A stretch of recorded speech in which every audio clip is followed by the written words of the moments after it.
meu tio, meu anjo, protetor e amigo. Olá, Cris e galera do canal Conhecendo o Sobrenatural. Meu nome é Simara e o relato que exporei inicia-se no ano de 1960. Já explico que todos os nomes mencionados são fictícios. Fique tranquila para mencioná-los. Minha avó, que vou chamar de Dorinha, era a caçula de uma família de 14 irmãs. Quando criança, caiu numa caeira, fogueira coberta com terra que, após totalmente queimada, resulta no carvão vegetal. E teve a face esquerda queimada de tal maneira que ficou desfigurada. Por conta disso, nunca nenhum homem havia se interessado por ela. Por isso, ela enterrou seus sonhos de ter um lar e dedicou-se a cuidar dos meus bisavós. Viu todas as suas irmãs casando e construindo sua própria família, mas ela estava resignada à solidão. Com 40 anos e já era órfã de mãe, vó Dorinha continuava firme no seu propósito de cuidar do meu avô e proporcionar a ele a dignidade até o último momento. Era uma filha paciente, carinhosa, decente, trabalhadora e obediente ao pai. Ele, com 78 anos, sentia que não teria muito tempo de vida e se preocupava em deixá-la sozinha, sem ninguém para cuidar dela, como ela fazia com ele. Por isso, decidiu conversar com um afilhado viúvo, chamado Gilmar. Este era 12 anos mais velho que minha avó. Chegou a ser casado 2 vezes e foi pai de 7 mulheres. Mas ao se casarem, todas elas se mudaram para longe e o abandonaram. De todo modo que ele morava sozinho, era um homem trabalhador, mas vivia para a bebedeira e prostíbulos. Nem casa tinha. Suas filhas o convenceram a vender tudo o que tinha e repartir o dinheiro entre elas, que em troca cuidariam dele. Mas foram o rejeitamento de modo que ele morou na casa de todas elas e acabou parando na sarjeta. Decepcionado, humilhado, regressou ao interior, onde encontrou abrigo numa casa dos fundos de uma igreja que lhe foi cedida em troca de capina e outros cuidados com o terreno da capela. Nenhuma de suas filhas tirava ao menos tempo para visitá-lo, e ele, orgulhoso, evitava pedir algo ou favores para qualquer conhecido.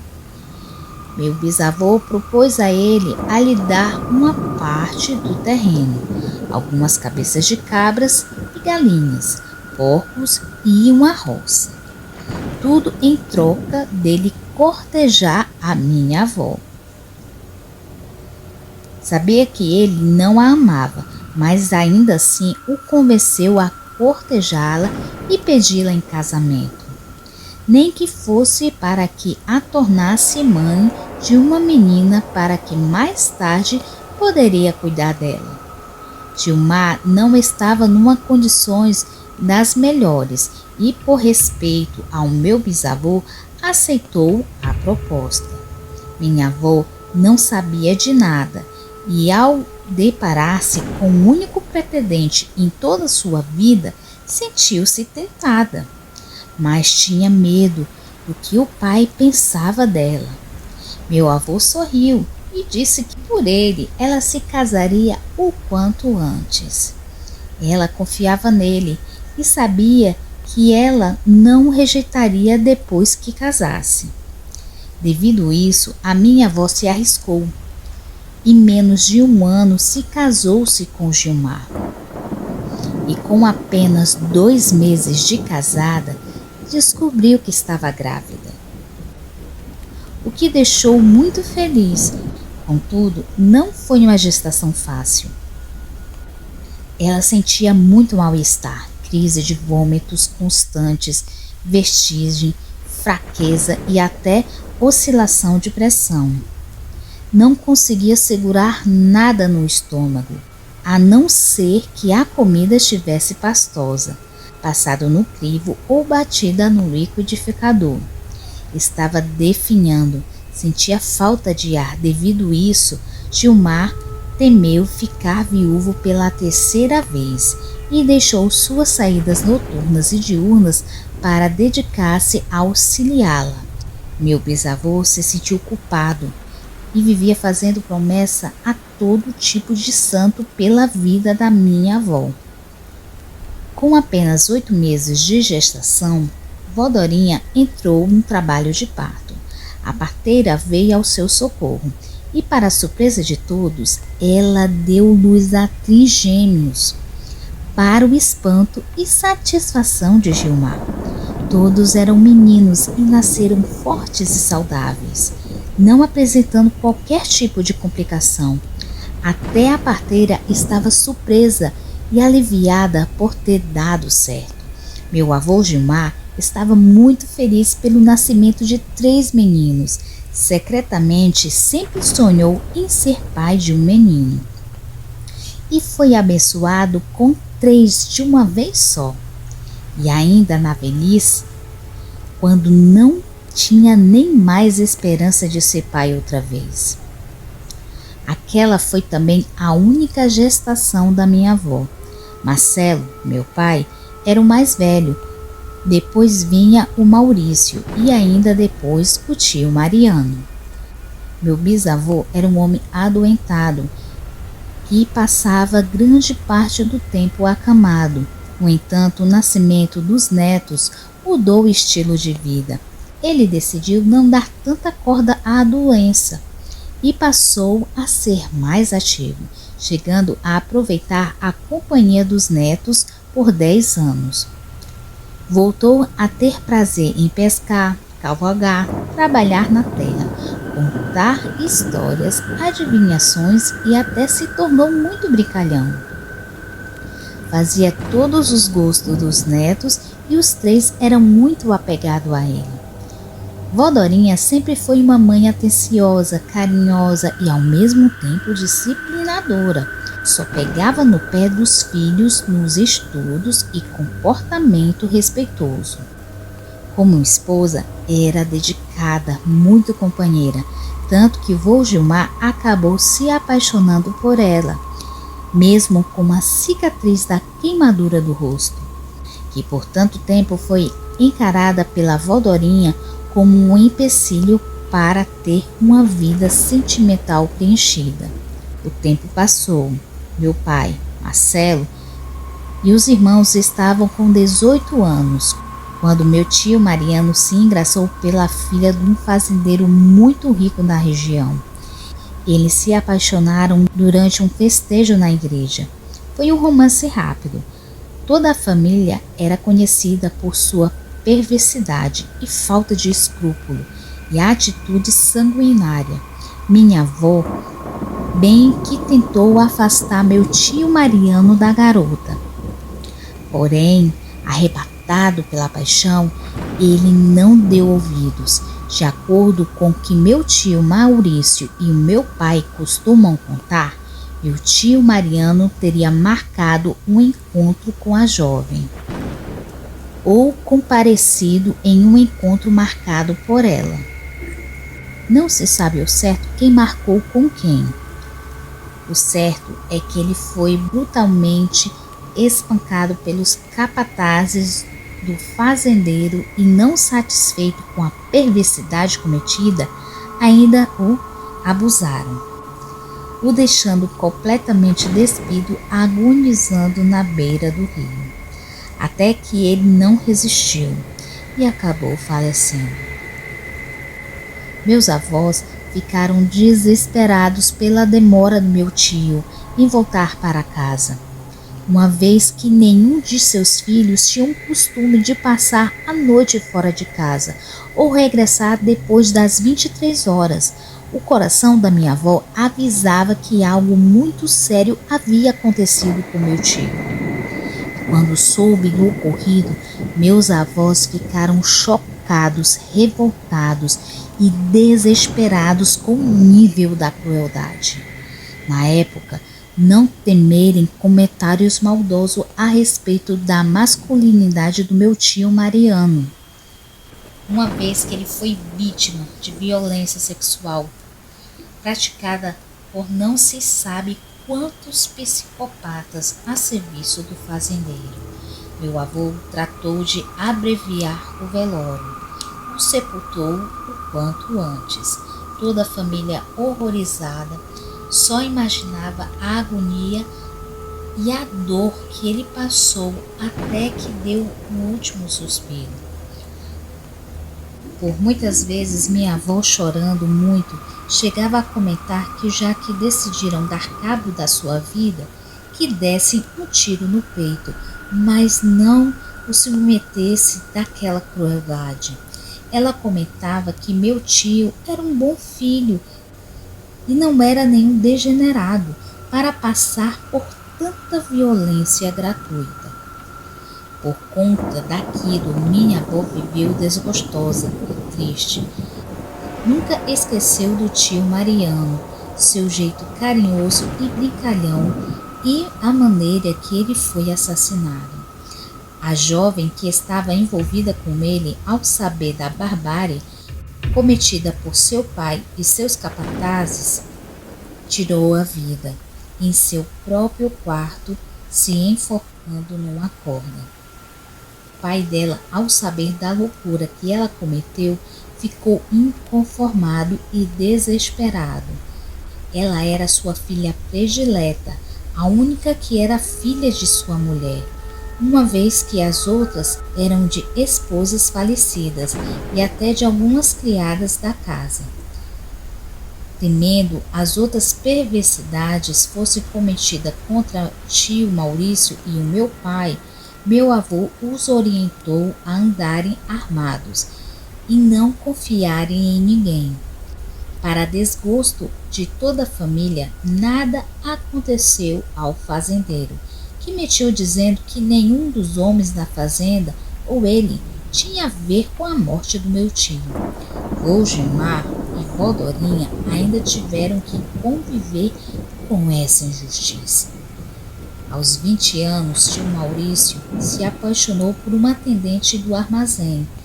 Foi um amor intenso e desregrado, que resultou numa gravidez.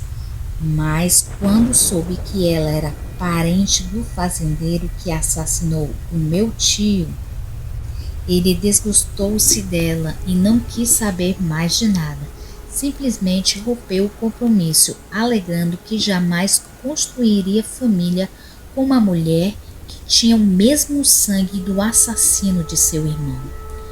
Meu avô, que tinha vontade de deixar a cidade ao saber do que aconteceu, vendeu tudo às pressas e se mandou para outro estado. Sua única tristeza foi não ter podido levar os restos mortais do meu tio Mariano com ele. Minha avó faleceu delirando, dizendo que estava vendo meu tio Mariano vestido de branco, com a mesma aparência que tinha quando partiu, a chamando para junto dele. Ela revelou que não rejeitaria o chamado do filho e que precisava abraçá-lo e recompensá-lo por tudo que ele passou antes de deixar essa vida. Vó Dorinha faleceu chorando e com expressão de felicidade. Com o tempo, tio Maurício e o meu pai conheceram a Célia e a mãe de minha mãe. Ambos a pediram em casamento, construindo assim sua própria família. Tio Maurício teve 8 filhos e o meu pai teve 5, mas ambos sempre ficaram questão de deixar a memória do meu tio Mariano vivo. Eles contavam que o nosso tio era um bom irmão e que, sem dúvida, era a melhor pessoa entre eles. Havia um quadro na casa do meu avô com toda a família reunida, meus avós, meu pai, meu tio Maurício e o tio Mariano. Segundo meu pai, aquele retrato havia sido tirado 2 dias antes do assassinato do meu tio. Meu avô, mesmo já debilitado, tinha um grande carinho por aquele quadro. Dizia que quando falecesse queria que fosse colocado em seu caixão. Assim aconteceu. Mas tanto tio Maurício quanto meu pai replicaram o quadro e tinham 2 exemplares que cuidavam com todo carinho, recordando os dias felizes de sua família. Fui criada ouvindo muitas histórias sobre o tio Mariano, tanto do meu tio Maurício como do meu pai. Se emocionava muito ao falar do irmão. Ambos tinham na sala de casa a réplica do quadro do meu avô. Tinha a mania de tocar no vidro e fazer carinho no tio Mariano, pedindo que ele continuasse protegendo a família e cuidando dos meus avós que já estavam ao seu lado. O amor pelo irmão falecido era tão grande que tanto um primo meu quanto um irmão meu tinham o nome do meu tio. Às vezes eu me pegava olhando para a foto do meu tio Mariano. Não era por ser meu tio, mas tanto ele quanto tio Maurício e o meu pai eram lindos quando garotos. Eu sonhava com o tio Mariano e por vezes sentia o cheiro de rosas e a presença dele. Até que certa vez, quando eu tinha 17 anos, a mesma idade que meu tio Mariano tinha quando morreu, decidi nadar no rio que ficava no fundo da propriedade da família. Foi quando tive cãibra nas pernas. A dor era tão forte que minhas pernas não respondiam e eu comecei a me afogar. Foi então que senti um cheiro de rosas e uma voz doce e masculina dizendo para não me preocupar e ter fé. Senti o toque até o corpo do meu tio. Ele foi me arrastando para a margem e só repetia para eu ficar calma e ter fé e manter os olhos fechados. Assim que senti ser erguida e colocada na margem, abri os olhos. Ainda tive tempo de ver as vestes brancas se desfazendo. Chorei agradecendo ao meu tio. Quando me recordo disso, ainda me emociono sentindo que vivi naquele dia. Sempre acreditei quando temos uma ligação com alguém que partiu e que protege, devemos manter o segredo a respeito dos contatos. Isso para que as pessoas não se afastem de nós. Por isso não disse nada a ninguém, mas acendi uma vela ao meu tio e agradeci com todo o carinho e gratidão de todo o meu coração, louvando a Deus por me permitir ser socorrida por ele. Porém, o meu contato com meu tio não ficou só nisso. Em outra oportunidade, decidi fazer uma trilha com algumas amigas e amigos, no total 7 pessoas. Hamilton, um de nossos amigos, se orgulhava de dizer que conhecia a trilha como a palma da sua mão e era quem nos conduzia. Foi quando nos perdemos e o pior foi que começou a chover e o desespero tomou conta de todos nós. Algumas amigas começaram a passar mal e culpavam o Hamilton, perguntando o que seria de todos nós. Foi quando senti um cheiro de rosa e avistei o tio Mariano andando poucos metros à minha frente. Não tive dúvidas que ele veio para nos resgatar, me mostrando o caminho e me ajudando a tirar daquela enrascada. Tomei as palavras e com firmeza disse que agora sabia o caminho de volta. Já fui tomando a dianteira e avisando que quisesse se salvar viesse comigo. Queria alcançar o meu tio, que eu só via por costas vestindo um branco e capuz ao caminhar rápido. Mas ele mesmo sempre estava à minha frente, mesmo sem entender o que estava acontecendo, todos me seguiam. Foi quando comecei no caminho de volta e o meu tio foi sumindo diante dos meus olhos. A galera começou a me abraçar e gritando de felicidade e agradecendo e querendo entender o que havia acontecido. Limitei a dizer que tinha muita fé em um anjo que sempre me mostrava o caminho. Logo todos caminhavam à minha frente, enquanto, emocionada e grata, regressava chorando para casa. Procurava disfarçar diante de todos os meus amigos, mas estava muito emocionado. Num outro momento marcante, estava no ônibus voltando para casa, quando senti um cheiro de rosas e ouvi uma voz doce pedindo para eu descer do ônibus e ir mesmo caminhando para casa. Só para melhor entender, faltava 7 paradas para chegar na minha casa. Tentei relutar, mas a voz repetia que eu deveria descer. Minha bolsa estava todo o meu salário do mês e decidi obedecer. Com algum tempo que caminhava, um primo meu passou no carro e me chamou perguntando para onde eu iria. Disse que estava indo para casa e ele mandou eu subir no carro e me deu uma carona onde conversamos e sorrimos muito. Com pouco tempo que estava em casa, uma vizinha que estava no ônibus contava que 4 assaltantes entraram no ônibus e fizeram a raspa. Não sobrou um celular, uma bolsa que não foi levada. O motorista até desviou da rota para a delegacia. Alguns ficaram para fazer a ocorrência e outros, apesar de terem sido roubados, preferiram mesmo descer e ir para casa. Naquele momento senti um grande alívio e mais uma vez fiquei grata ao meu tio. Cris, este foi o meu relato. Espero que você goste. Fiz com todo carinho e resumi algumas coisas para não ficar tão cansativo.